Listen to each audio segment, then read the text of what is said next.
এই গ্রামের প্রতিটি ঘরই যেন এক একটি কারখানা। আধুনিক ডিজাইনের ক্রিকেট ব্যাট তৈরিতে ব্যস্ত সময় কাটে এখানকার পরিবারগুলোর। নজর কাড়া, মজবুত ও দামে কম হওয়ায় এসব ব্যাটের চাহিদাও ব্যাপক। এই ব্যাট বিক্রি করেই গ্রামের মানুষ আয় করেন কোটি টাকা।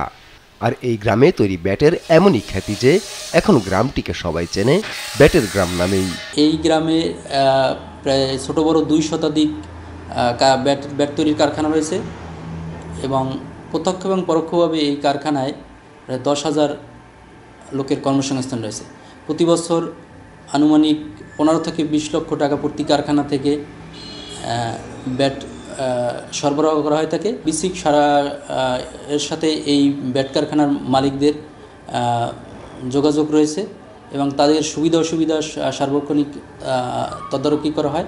বলছি পিরোজপুরের সরবকাঠি উপজেলার বলদিয়া ইউনিয়নের বিন্না গ্রামের কথা।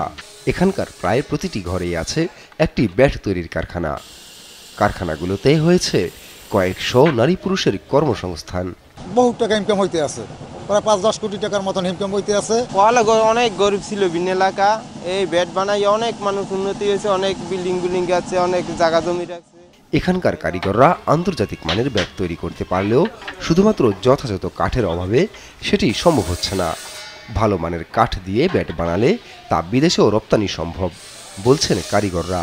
বিসিক কর্মকর্তারা জানালেন, এখানকার উদ্যোক্তাদের আর্থিক ও কারিগরি সহায়তা সহ প্রশিক্ষণ দেওয়ার কথা।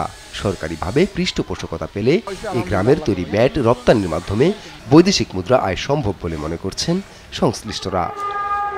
নিউজ ডেস্ক, দেশ টিভি।